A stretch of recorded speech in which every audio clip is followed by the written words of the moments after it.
Commercial సినిమాలు చాలా మంది తీస్తారు, కానీ కల్ట్ క్లాసిక్ సినిమాలు చాలా కొద్ది మందే తీస్తారు. అలాంటి డైరెక్టర్స్ నుండి సినిమాలు ఎప్పుడొస్తాయా అని ఆడియన్స్ చాలా ఈగర్గా వెయిట్ చేస్తూ ఉంటారు కూడా. అలా 2 సినిమాలతోనే కల్ట్ స్టేటస్ పొందిన ఈ కాలీవుడ్ డైరెక్టర్ ప్రస్తుతం 2 సినిమాలతో బిజీగా ఉండగా వీటి తర్వాత టాలీవుడ్ హీరోతో ఓ సినిమా చేయబోతున్నాడంట. అయితే దీనికి సంబంధించి సోషల్ మీడియా కోడ ఎక్కుస్తోంది.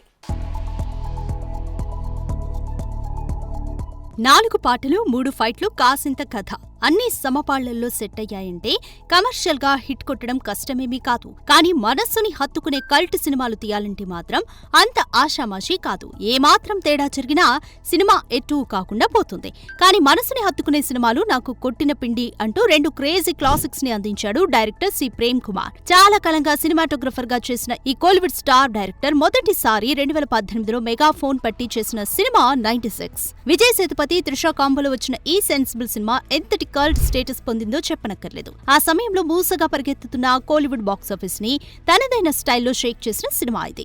కమర్షియల్ సినిమాకి పాటలు, ఫైట్లు అవసరం లేదు, కావాల్సింది సాలిడ్ కంటెంట్ అంటూ ప్రూవ్ చేసిన ఈ సినిమాతో ప్రేమ ఒక్కసారిగా టాక్ ఆఫ్ ది ఇండస్ట్రీ అయిపోయాడు. ఇక ఆ తర్వాత ఇదే కథతో తెలుగులో శర్వా, శామ్లతో జాను అంటూ తీసిన అసలు సినిమాతో పోలిక వల్ల అంతగా మెప్పించలేకపోయింది. ఇక దీని తర్వాత చేసిన కార్తీ, అరవిందులతో చేసిన మరో సినిమా సత్యం సుందరం అసలు సినిమాని ఇంత సింపుల్ గా చేసి సక్సెస్ చేయొచ్చా అన్నంతగా కేవలం 2 పాత్రలతో పండించిన ఎమోషన్ అద్భుతమని చెప్పాలి. ఇలా 2 సినిమాలతోనే కావలసినంత కల్ట్ స్టేటస్ సొంతం చేసుకున్న ఈ డైరెక్టర్ ఇప్పుడు మరోసారి మెగా ఫోన్ పట్టనున్నాడని, అది కూడా టాలీవుడ్ యంగ్ హీరో శర్వానంద్తో ఓ క్లాసిక్ లవ్ స్టోరీ తెరకెక్కించాలని ప్లాన్ చేస్తున్నాడని తెలుస్తుంది. అయితే ప్రస్తుతం 96 సీక్వెల్ పనుల్లో బిజీగా ఉన్న ప్రేమ్ కుమార్ ఈ సినిమా తర్వాత సూర్యతో ఓ సినిమా చేయాల్సి ఉంది. అంటే 2 సినిమాల తర్వాత గానీ టాలీవుడ్ హీరోలతో సినిమా మొదలెట్టే ఛాన్స్ లేదన్నమాట. చూడాలి మరి జానుతో సక్సెస్ ఇవ్వలేకపోయిన ప్రేమ్ ఈ సినిమాతోనైనా శర్వాకి కల్ట్ క్లాసిక్ అందిస్తాడో లేదో.